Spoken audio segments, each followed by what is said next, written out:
Bismillahirrahmanirrahim. Alhamdulillahi rabbil alamin. Allahumma salli wa sallim ala sayyidina Muhammadin al-Fatihi lima ughliq wal khatimi lima sabaq nasiril haqqi bil haqq wal hadi ila siratikal mustaqim wa ala alihi wa ashabihi haqqa qadrihi wa miqdarihi al-azim. Subhanaka la ilma lana إلا ما علمتنا إنك أنت العليم الحكيم ولا حول ولا قوة إلا بالله العلي العظيم. رب اشرح لي صدري ويسر لي أمري واحلل عقدة من لساني يفقهوا قولي. أما بعد. Ma'asyiral hadirin, jamaah yang dimuliakan, dibanggakan oleh Allah Subhanahu wa taala. Alhamdulillah, tak henti-hentinya puji dan syukur kita panjatkan kehadirat Allah Subhanahu wa taala yang telah menggerakkan hati kita, meringankan langkah kaki kita hingga di kesempatan yang seperti ini kita masih diberikan anugerah hadir di majelis yang dicintai oleh Allah dan di tempat yang dicintai oleh Allah Subhanahu wa taala. Pada kesempatan minggu yang lalu kita sudah membahas masih di seputar tentang persoalan orang-orang Bani Israel, terutama orang-orang Yahudi yang ada di kota Madinah. Yang di sana diceritakan oleh Allah bagaimana karakter mereka, sampai kemudian Allah memberikan stempel kepada mereka. Mereka itu adalah orang yang membeli dunia atau menjual dunia atau membeli dunia dengan akhiratnya. Artinya membeli sesuatu yang murah dengan harga yang mahal. Maka orang seperti itu kata Allah adalah orang yang bodoh.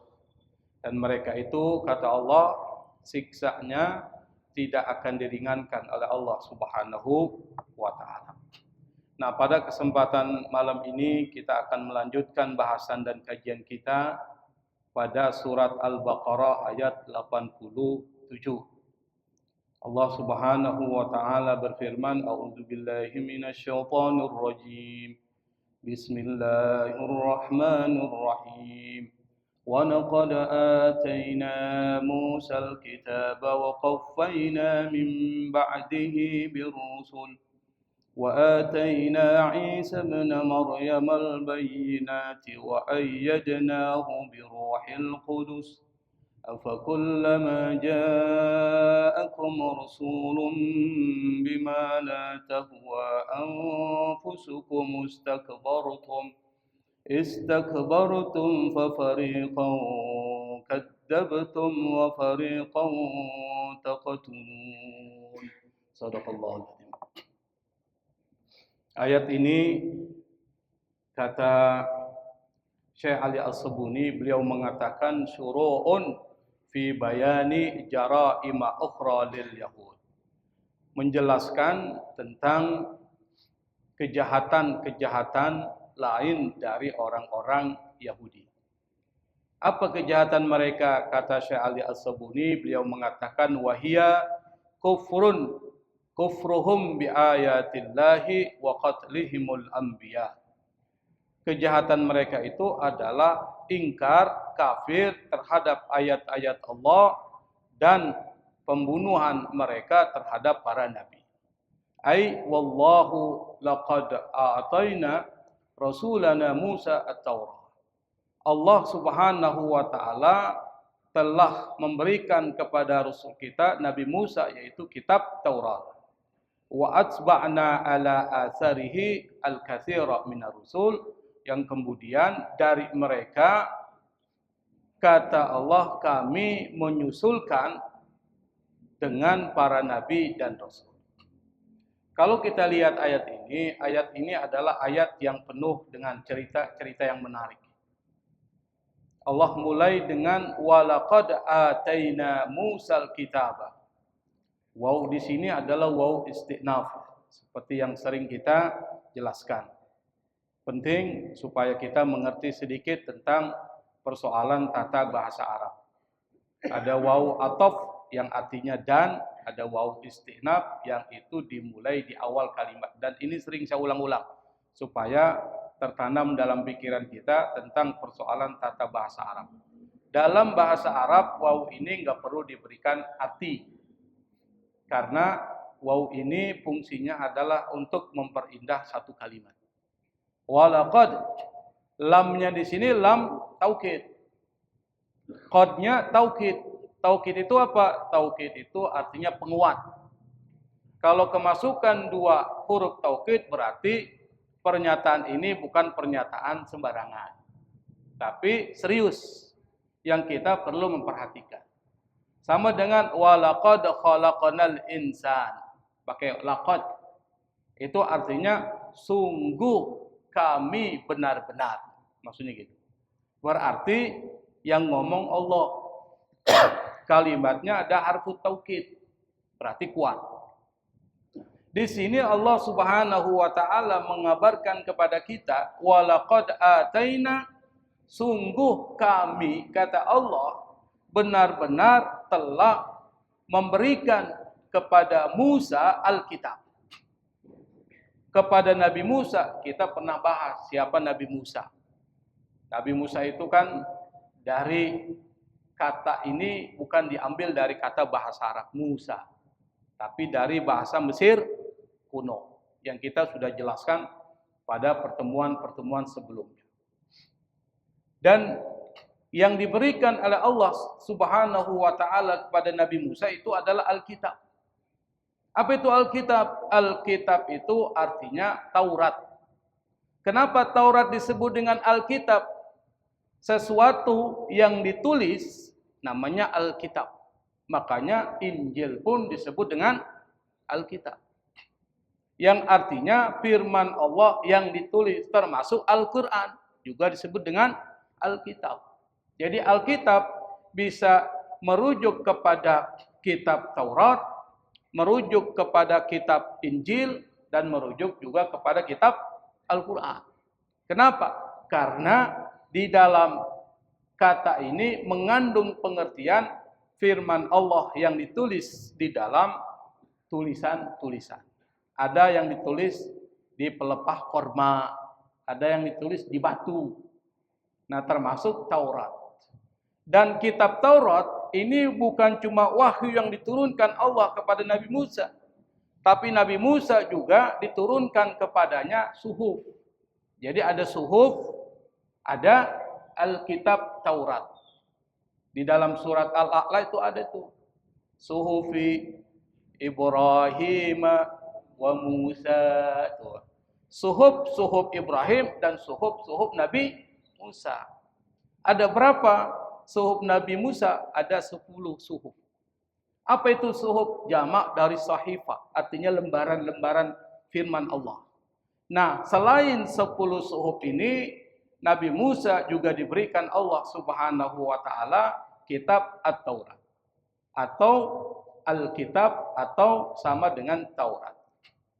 Pada saat ketika Allah Subhanahu wa taala menurunkan kitab Taurat, kata Ibnu Abbas dalam sebuah riwayat beliau mengatakan ketika Taurat diturunkan, Allah perintahkan Nabi Musa untuk mengambil dan memegang kitab Taurat itu. Apa yang terjadi? Nabi Musa enggak sanggup memegangnya, memikulnya, enggak mampu. Lalu kemudian Allah utus setiap malaikat. Jadi malaikat diutus untuk apa? Untuk membawa satu ayat. Ayat itu kumpulan dari kata-kata.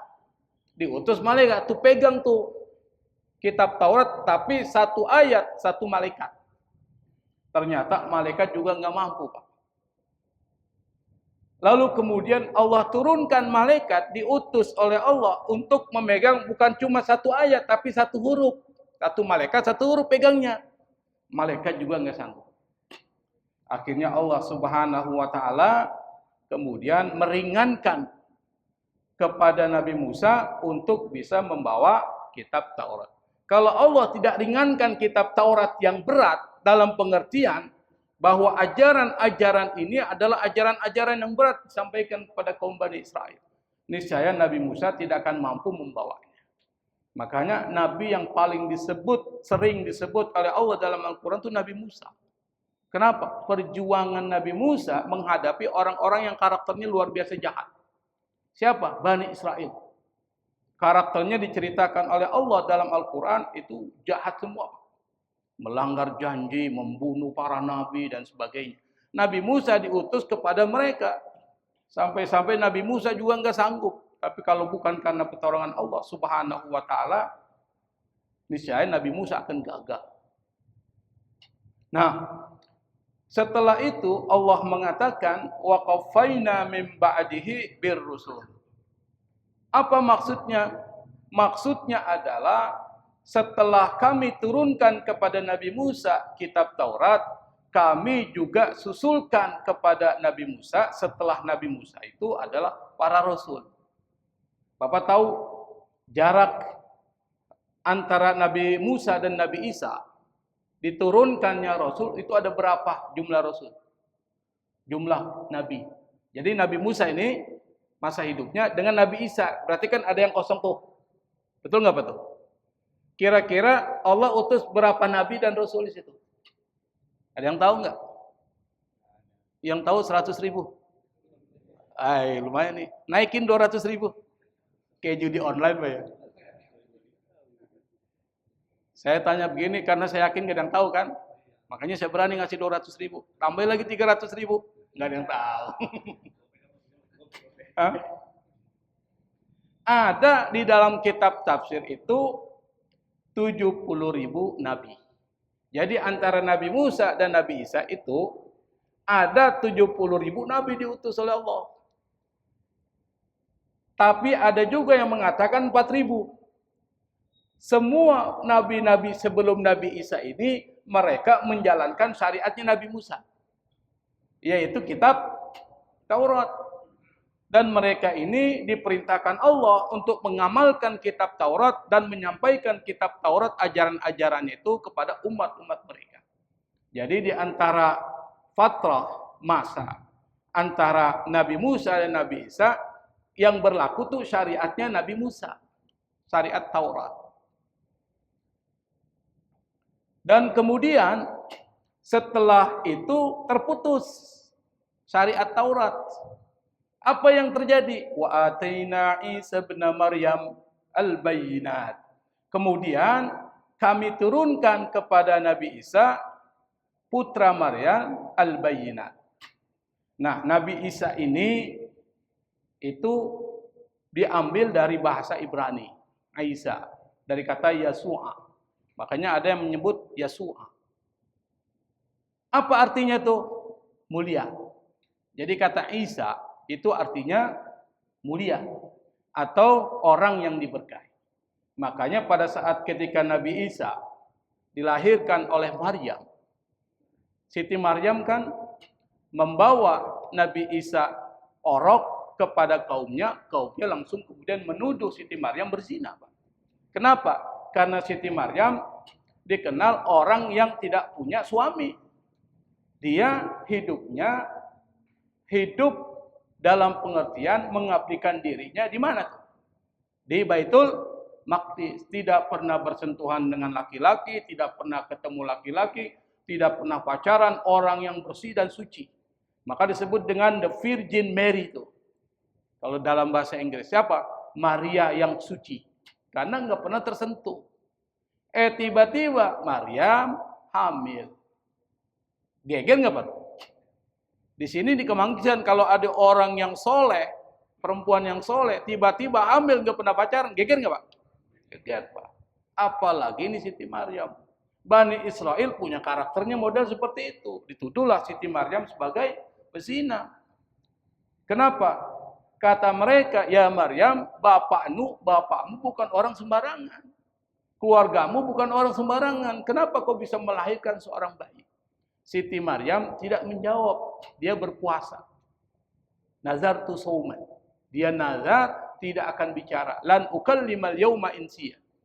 Kata Siti Maryam, saya tidak akan bicara sama orang. Kalau dijawab sama aja bohong.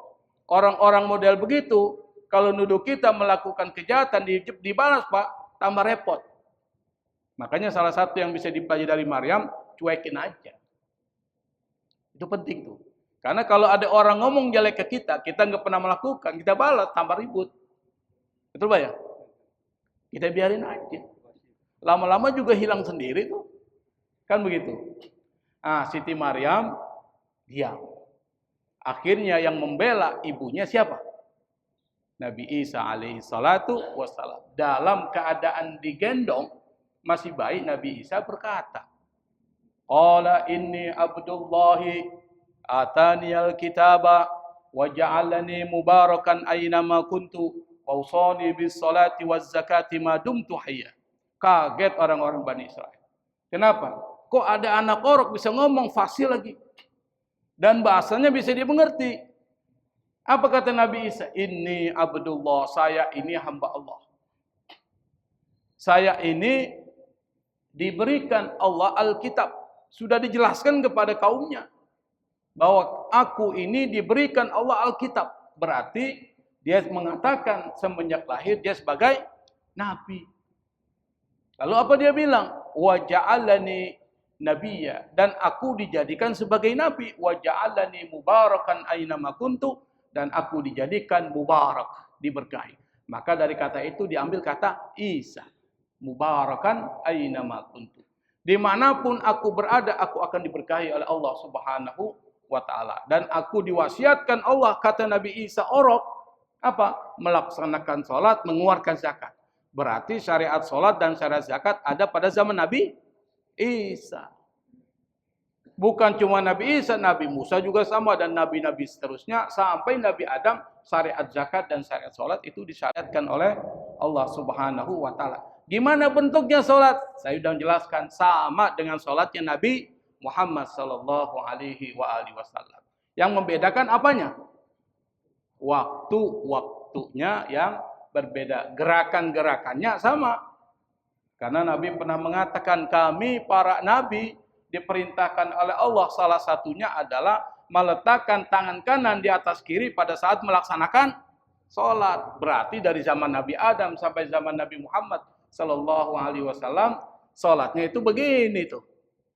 Meletakkan tangan kanan di atas tangan kiri. Nah, lalu kemudian Allah menegaskan Isa ibnu Maryam. Isa putranya Maryam, bukan putra bapaknya. Kalau kita kan Rusli bin Mukhtar misalnya. Putra bapaknya kan. Kenapa Isa putra Maryam? Ibunya, kenapa? Karena nggak ada bapaknya. Bapaknya siapa? Siapa bapaknya? Ya nggak ada. Karena Nabi Isa lahir tanpa seorang bapak. Ini adalah mukjizat Allah Subhanahu wa ta'ala yang diberikan Allah kepada Siti Maryam dan diberikan Allah kepada Nabi Isa. Nah, kata Maryam ini perlu kita jelaskan.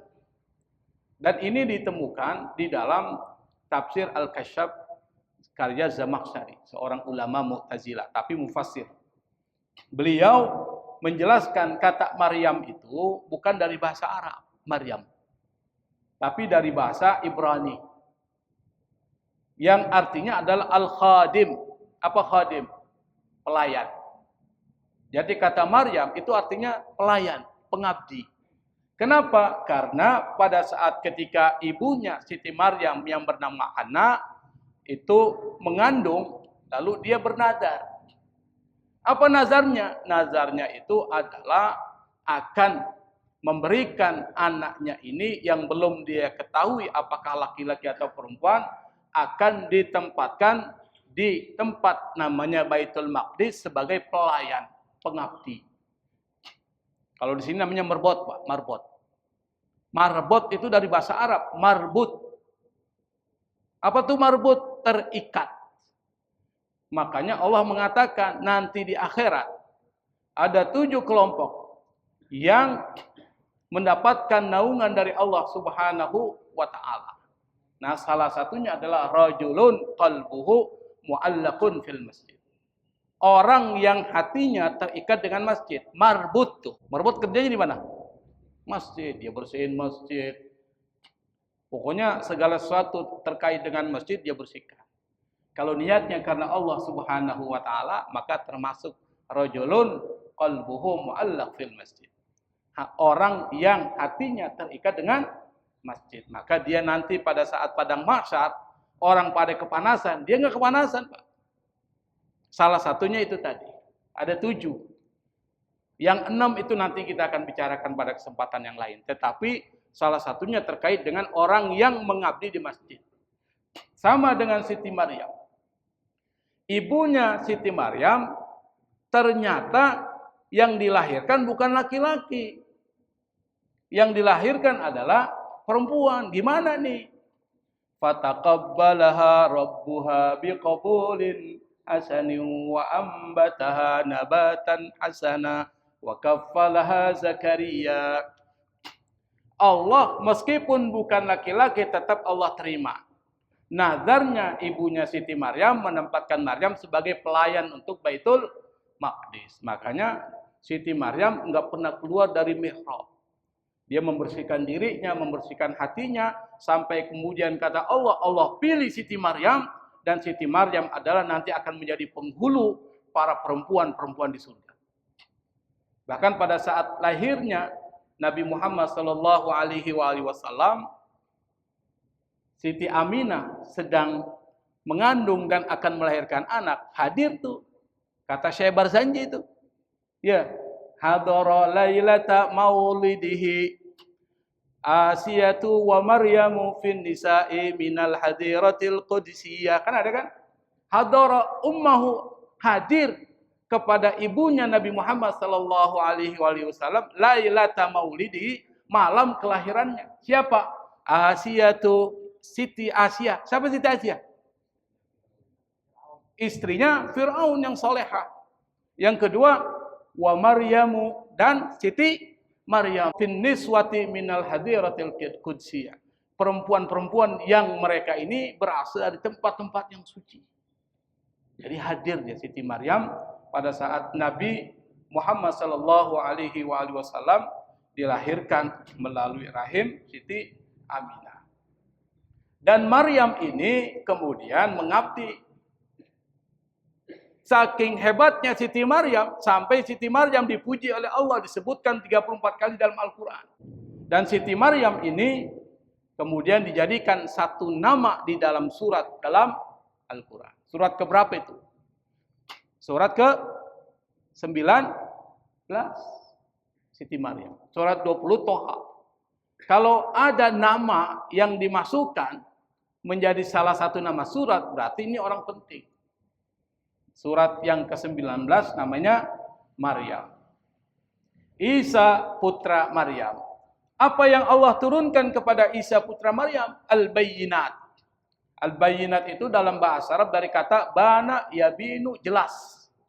Lalu kemudian muncul bayyana yubayyinu.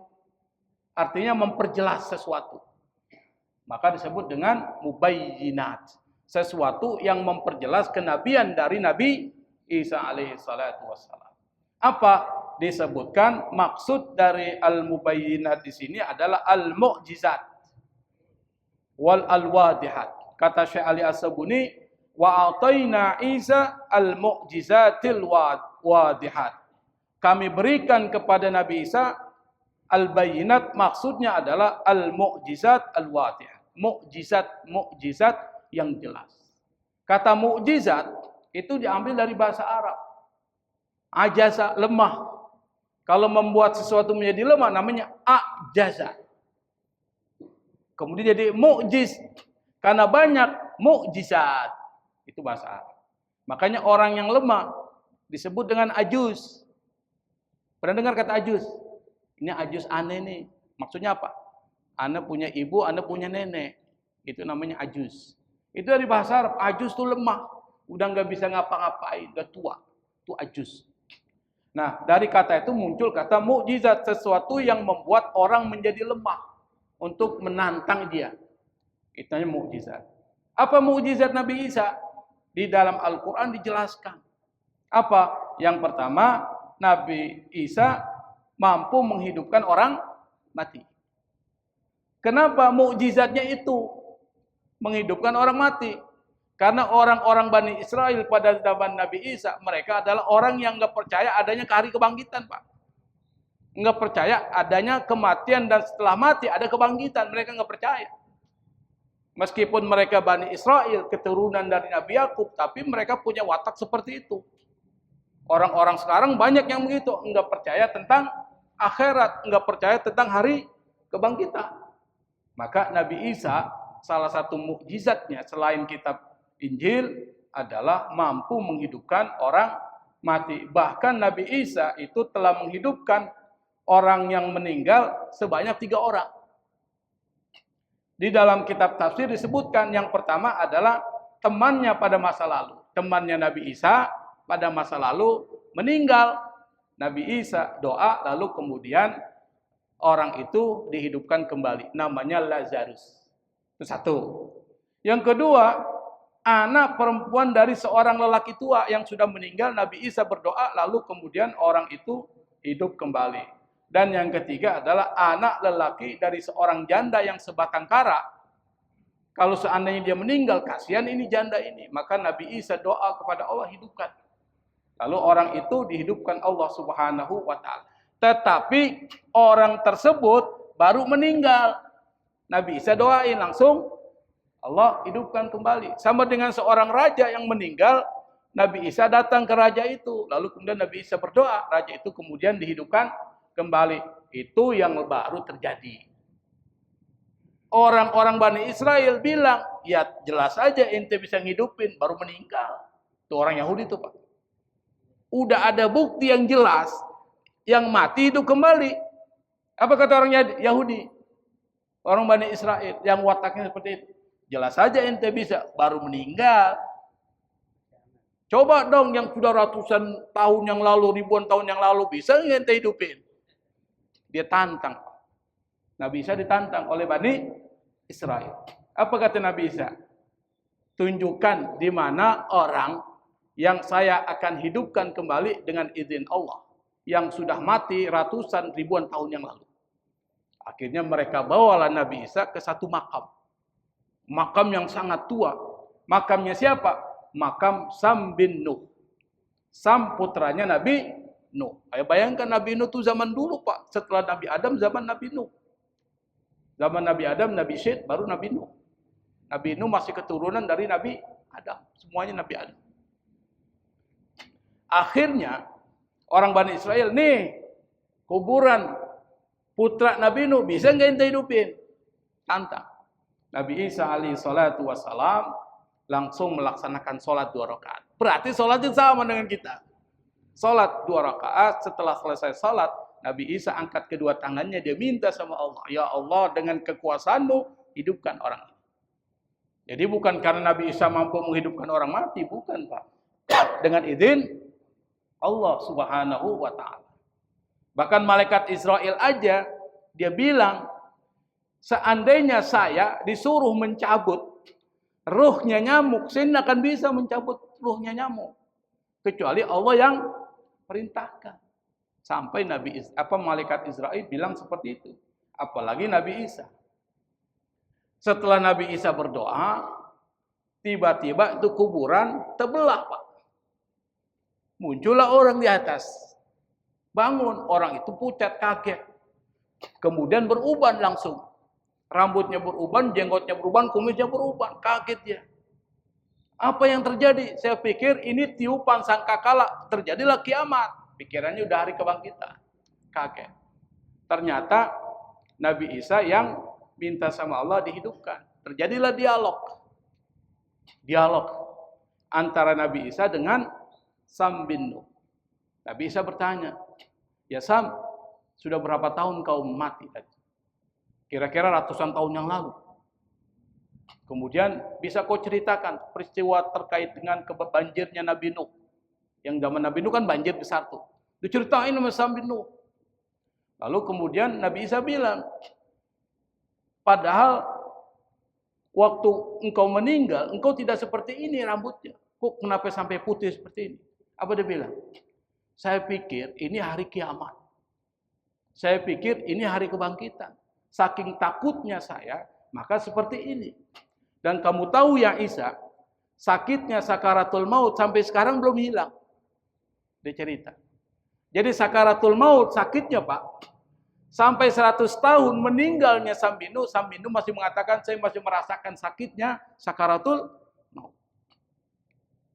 Di sini setelah melihat bahwa Nabi Isa dengan izin Allah mampu menghidupkan orang yang sudah meninggal meskipun sudah lama, tetap mereka tidak mempercayai Nabi Isa. Kenapa? Memang wataknya begitu. Mau dikasih apa aja kalau orang sudah seperti itu susah. Kenapa? Sombong.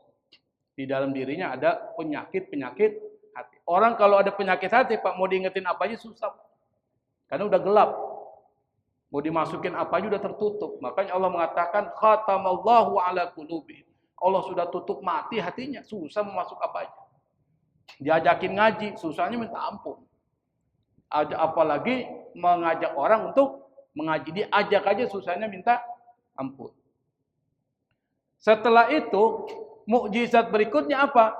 Mampu menyembuhkan berbagai penyakit. Salah satunya adalah penyakit buta, penyakit kusta. Kok penyakit buta dan kusta, bukan penyakit lain? Karena yang tidak bisa disembuhkan oleh tabib, dokter saat itu, dua penyakit ini. Penyakit buta dan penyakit kusta. Keduanya penyakit berbahaya saat itu. Yang nggak bisa disembuhkan oleh tabib. Padahal pada masa Nabi Isa, itu kedokteran, itu luar biasa saat itu. Sains kedokteran luar biasa. Tapi terkait dengan persoalan penyakit ini nggak bisa. Nabi Isa diberikan kemampuan oleh Allah, mukjizat, mampu menyembuhkan orang buta, baik butanya buta permanen tuh, yang nggak akan sembuh, atau baru buta, Nabi Isa mampu. Dengan diusap. Maka disebut dengan Al-Masih, yang mengusap. Termasuk penyakit kusta. Kalau di sini namanya apa tuh? Lepra. Dulu lepra orang takut itu. Tapi sekarang udah banyak obatnya, orang bisa nyembuhin tuh. Nah itu termasuk. Yang ketiga, Nabi Isa mampu membuat burung dari tanah, lalu ditiup, tuh terbang tuh burung. Enak banget itu Pak ya. Tapi Allah mengatakan itu buatan manusia. Buatan Allah beda. Buatan manusia, burung yang diciptakan oleh Nabi Isa dengan tiupannya, itu terbang pada saat orang bisa melihat. Setelah orang nggak bisa lihat, burung itu lepas dari pandangan, maka dengan sendirinya burung itu langsung mati. Beda yang diciptakan oleh Allah. Meskipun kita nggak lihat, dia tetap hidup. Itu bedanya burung yang dibuat oleh Nabi Isa dengan burung yang dibuat oleh Allah Subhanahu wa Ta'ala. Kita lanjutkan. Wa ayyadnahu biruhil qudus. Yang berikutnya, setelah Allah memberikan kepada Nabi Isa kitab Injil dan juga mukjizat-mukjizat, wa ayyadnahu biruhil qudus. Kemudian kata Allah, kami perkuat Nabi Isa itu dengan Ruhil Qudus. Siapa Ruhil Qudus? Kata para ulama tafsir yang dimaksud ini adalah malaikat Jibril. Jadi malaikat Jibril itu punya 3 nama Pak. Yang pertama Ruhul Qudus, yang oleh orang Kristen dianggap Tuhan tuh. Yang kedua Ruhul Amin. Nazala bihir Ruhul Amin ala qalbika litakuna minal mundirin. Tuh. Diturunkan oleh Ruhul Amin. Siapa? Malaikat Jibril. Yang ketiga nama malaikat Jibril itu adalah Namus. Namanya Namus. Jadi ada 3 nama. Selain Jibril, Ruhul Qudus, Ruhul Amin, Namus. Kenapa disebut Namus? Ceritanya adalah Nabi Muhammad SAW sebelum jadi Nabi kan sering dia menyendiri di sebuah gua. Namanya apa itu? Gua Hira. Menyendiri. Menyendiri itu artinya membersihkan hati dan kemudian melakukan perenungan.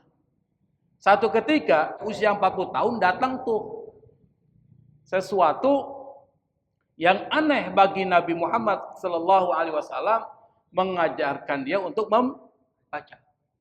Setelah selesai pulang dia cerita dalam keadaan takut, dadanya bergetar, saking takut. Kenapa? Yang dia temui bukan makhluk biasa. Cerita sama Siti Khadijah, istriku, saya habis ketemu si ini seperti ini.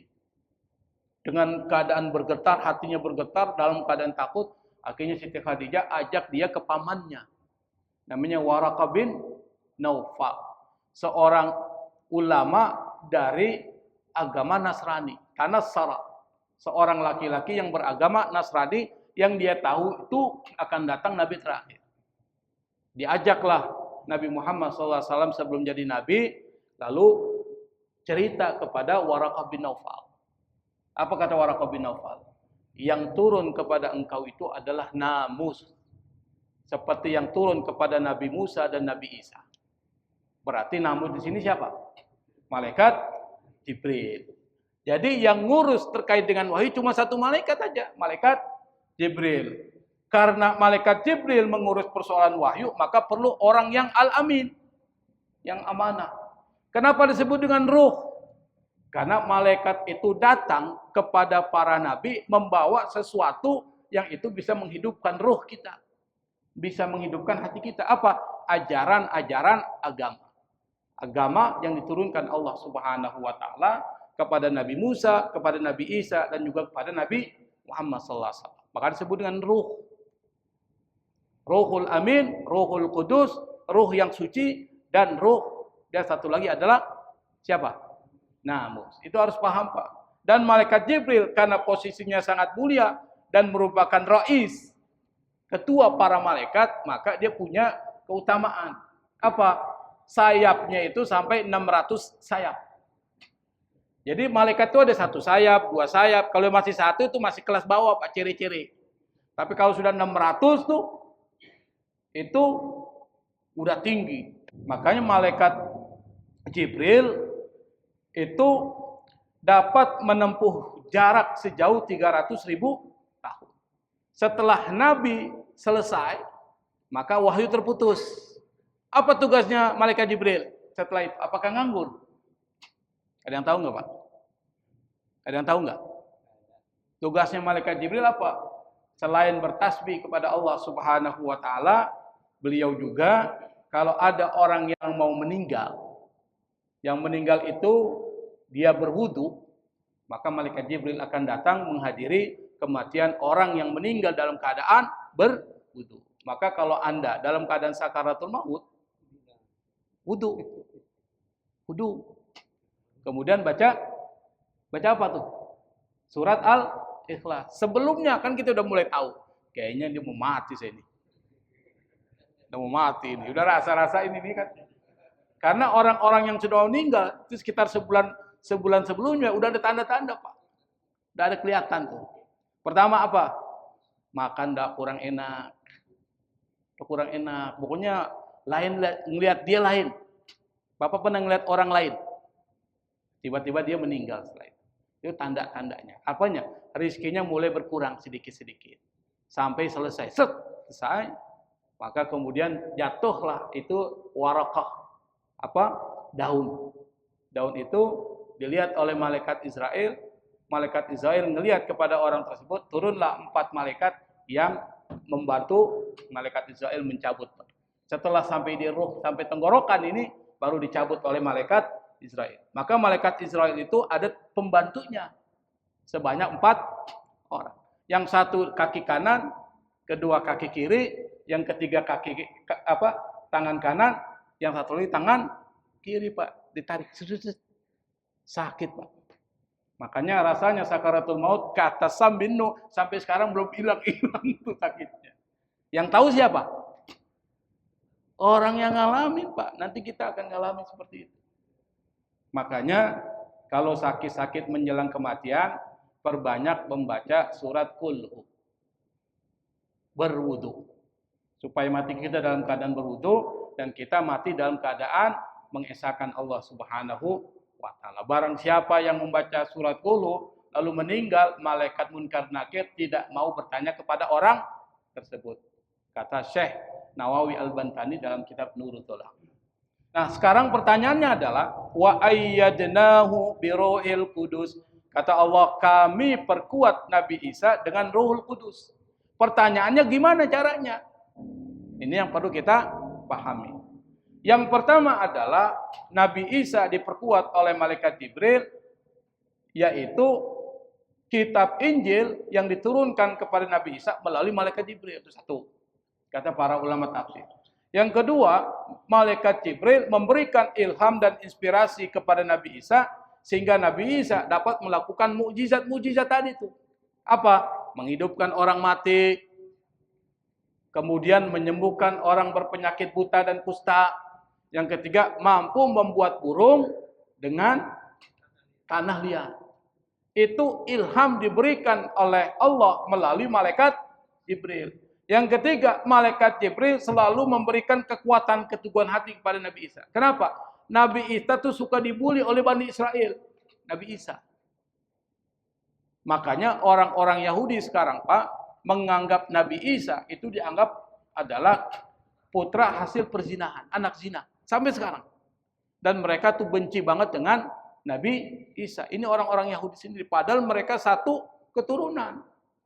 Makanya orang-orang Kristen tuh yang menjadikan Isa sebagai Tuhan mereka, kalau di Israel dibenci banget dengan orang Yahudi itu. Kalau ditanya mana yang lebih dekat dengan mereka, Kristen atau Yahudi, Islam, mereka mengatakan Islam lebih dekat dengan kami karena Tuhannya sama. Itu kata orang Yahudi. Tapi mereka benci dengan Islam, kenapa? Nah, ini persoalannya. Hasadan min indi anfusihim. Nah, salah satu yang dibenci oleh orang Yahudi itu adalah Nabi Muhammad sallallahu alaihi wasallam di Madinah. Yang insya Allah kita akan lanjutkan bahasan kita terkait dengan afakullama ja'akum rasulun bima la tahwa anfusukum istakbartum fa fariqan kadzdzabtum wa fariqan taqtulun. Ayat ini insya Allah kita akan bahas pada pertemuan yang akan datang dan kita akan elaborasi, kita perluas. Seperti apa kebencian orang-orang Yahudi dan seperti apa mereka membunuh para nabi dan rasul. Saya pikir ini Allahul musta'an. Wassalamualaikum warahmatullahi wabarakatuh.